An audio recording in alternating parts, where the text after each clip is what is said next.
We'll learn about how networking and collaboration are helping entrepreneurs thrive at one co-working facility. You could get your project off the ground, literally within our building, talking to people. You can do that at home or at a coffee shop. Then a retired business executive talks to us about mentoring small business owners in Brevard County. We guide them in planning processes. If you don't have a roadmap, you don't know where you're going. But first, a local entrepreneur shares his story of turning a startup business into a reality. The entrepreneurial ecosystem, as it's called here in Central Florida, I tried to leverage that as much as possible. 3 Central Floridians tell us about what it takes to own and operate successful small businesses. All that and more next on Metro Center Outlook.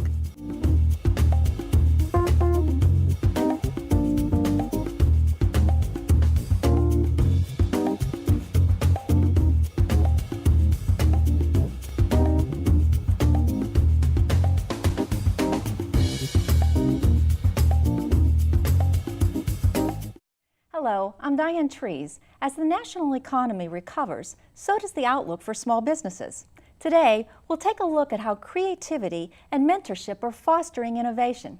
First, Dan Reaney joins me to discuss how he developed his thermal management company, Reaney Technologies. Dan, welcome to the show. Hi, Dan. Thanks for having me. You're welcome.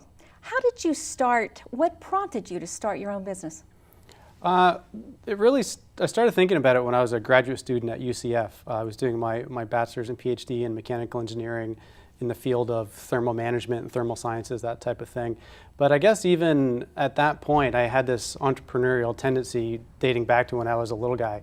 I was always doing my own little lemonade stands and selling stuff on the weekend, that kind of stuff. So that was in the back of my head, but then as my education unfolded at UCF and I kind of put those two things together, starting a business centered around my research work at UCF kind of made sense. So you were a risk taker at an early age then?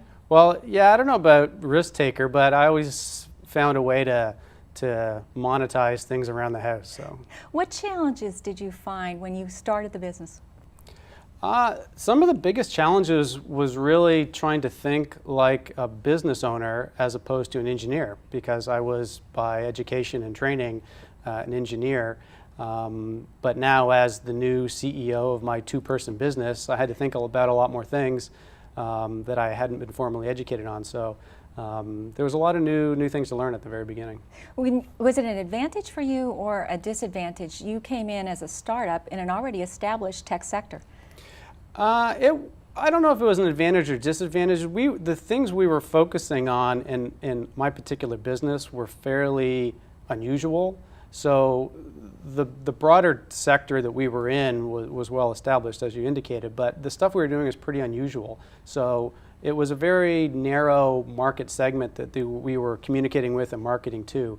In my particular case, it was a slice of the military, the products we were developing. So we got some early traction and did pretty well. Dan, what is it that you do?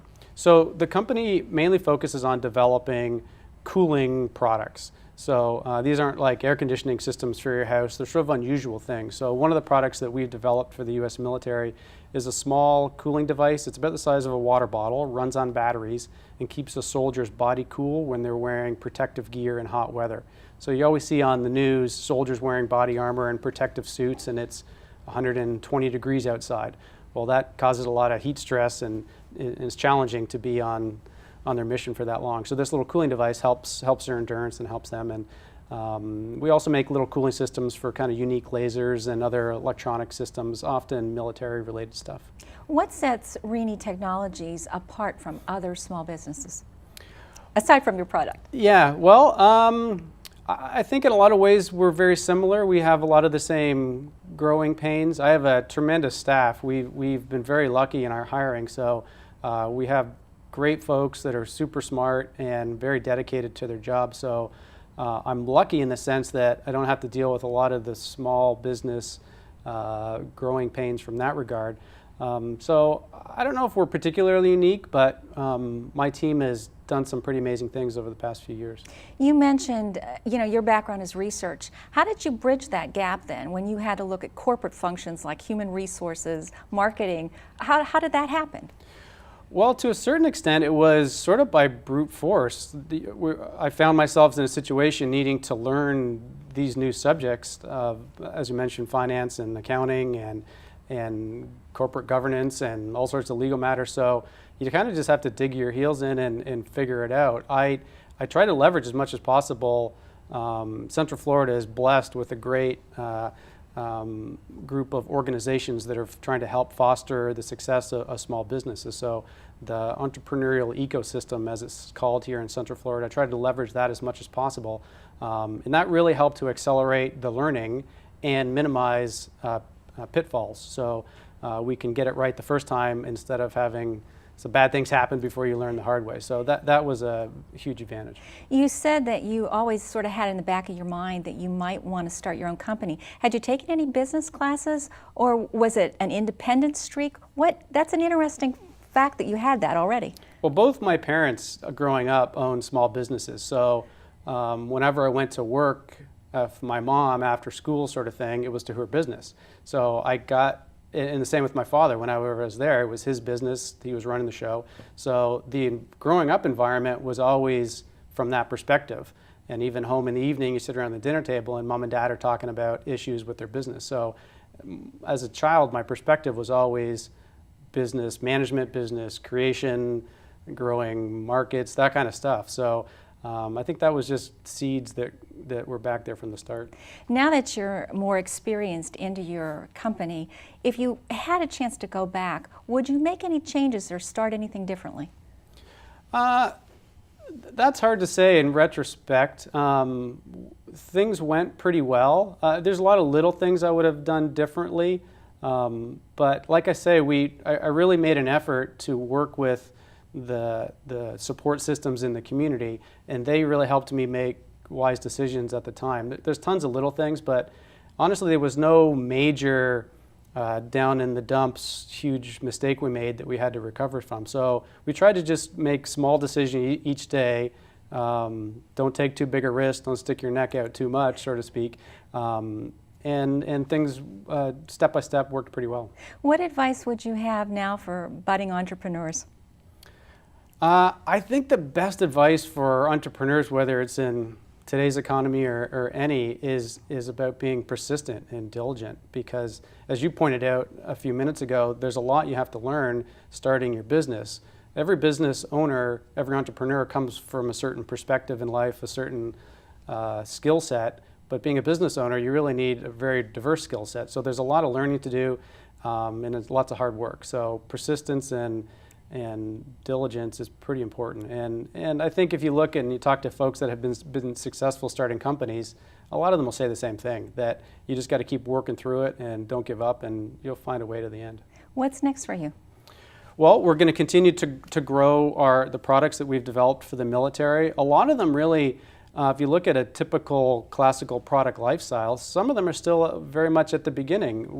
We've done a lot of impressive research and development over the years. The products are now into production, and we're going to be growing our market share in those areas within the military. So lots of focus there. And also, we get calls all the time for non-military applications for these military-focused products. So we're looking at spinning off a more commercial line of the same product that would focus on this personal cooling system for industrial workplace. You can imagine folks wearing protective gear. Thank you so much, Dan. Sure. I appreciate it.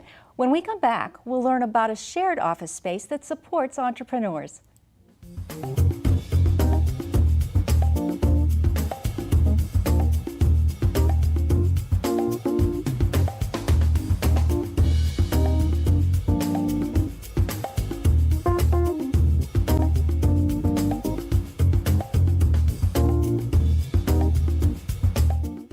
Brian Wilson is the Community Director at CoLab Orlando, an innovative office space that promotes collaboration among business owners. Brian, welcome to the show. Thank you for having me. How did CoLab get started? CoLab got started almost 5 years ago in downtown Orlando. The owner of the Angebuilt, John Hussey, was meeting with a few different tech innovators as well as entrepreneurs, and they were looking for a space where they would be able to have a shared workspace and be able to offer amenities to other creatives and freelancers. downtown Orlando. So it was kind of a leap of faith that happened almost 5 years ago. How has it evolved over the 5-year period? CoLab has grown tremendously. Over the past 5 years, CoLab has actually grown to one other city. We're in CoLab, we have a location in Nashville, so we're there, as well as within downtown Orlando, we're in the Angebilt and we're growing. We grew from one shared workspace to now 4 half floors of the Angebilt. We have individual offices as well as a shared co-working space, and there's a lot of amenities there that are also that have grown. So we have like ping pong and foosball, even a treadmill for people to take a break and walk on. Well, tell me about co-working. I don't understand that concept. So co-working is a concept that really started about 8 years ago and is growing tremendously. It's very popular. It's very popular among freelancers and creatives that are looking for a place to work or Creatives. go. Creatives. So independent workers, typically, people that might be able to be working a mobile worker, so someone who might work from home or maybe a coffee shop, they're looking for a space, a third workspace, kind of like a library space where they're able to work. The concept that we work under is called hot desking. So people come to CoLab and they grab a desk and they get to work. We have your Wi-Fi, we have coffee, we have a printer and a fax, and you get to work.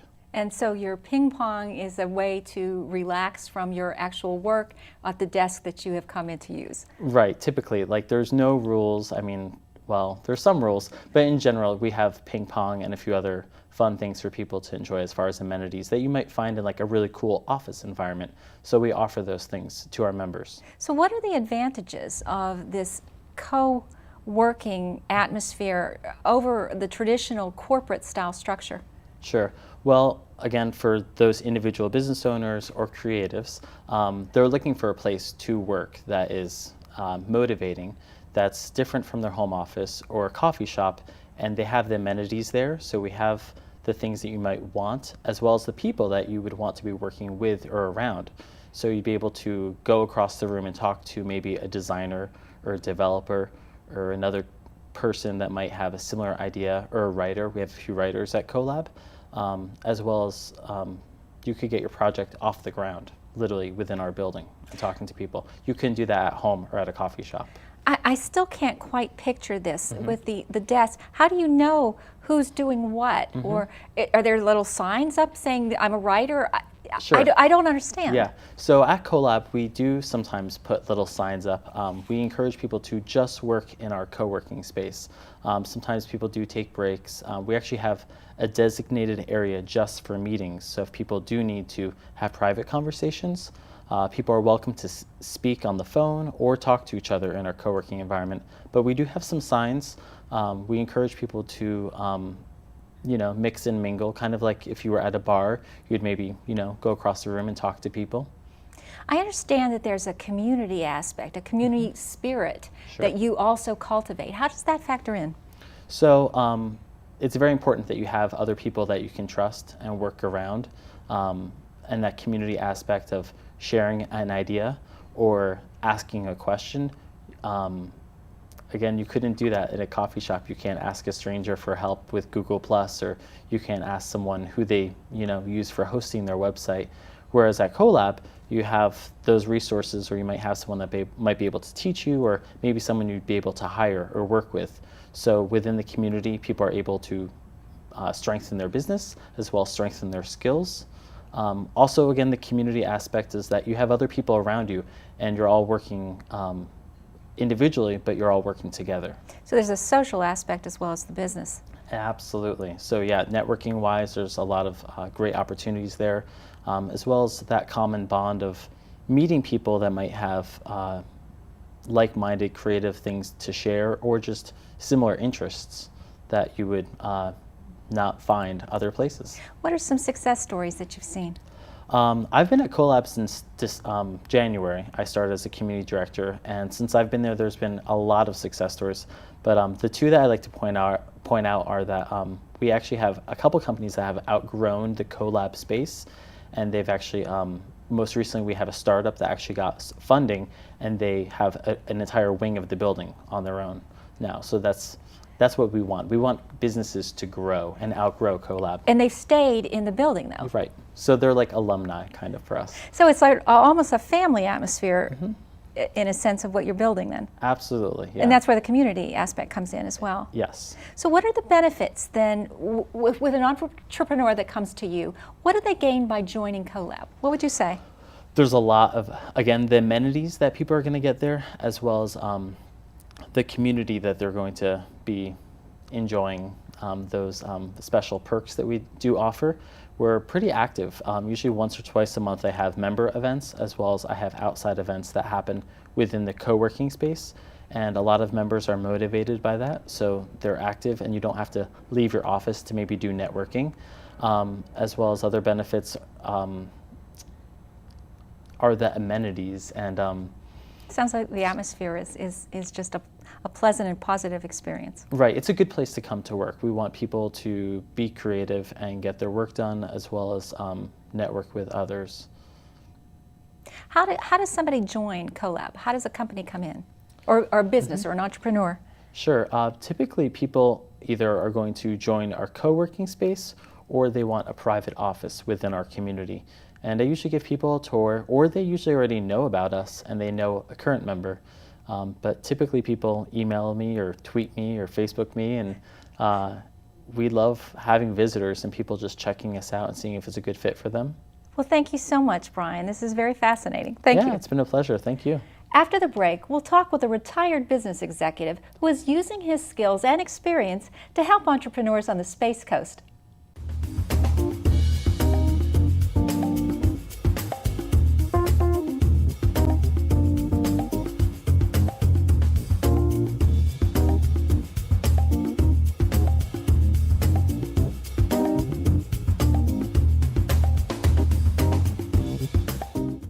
Larry Smith is the president of the Space Coast chapter of SCORE, a nonprofit group that helps small businesses get off the ground. Larry, welcome to the show. Glad to be here. Tell us a bit about some of the services that SCORE offers for entrepreneurs and small businesses. Well, we really break it into two groups. It's the people who are starting businesses or the people who are in business and want to grow. And it's very different because the people who are contemplating getting going often don't really understand what it takes. And part of our culture is to give them insight as to what it is that they really need to do.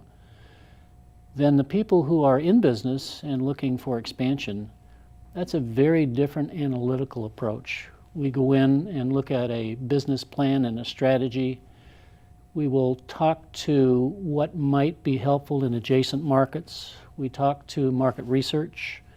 We do a variety of things that generally prompt the individual or individuals to take a look at various places where they should gather information.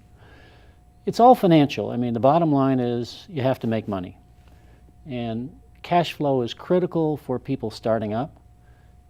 And we coach them on what it takes in terms of forecasting those things. We have about 20 people in our chapter, all of great wealth of experience, most of whom have been in manufacturing, marketing, sales, finance, all the different areas.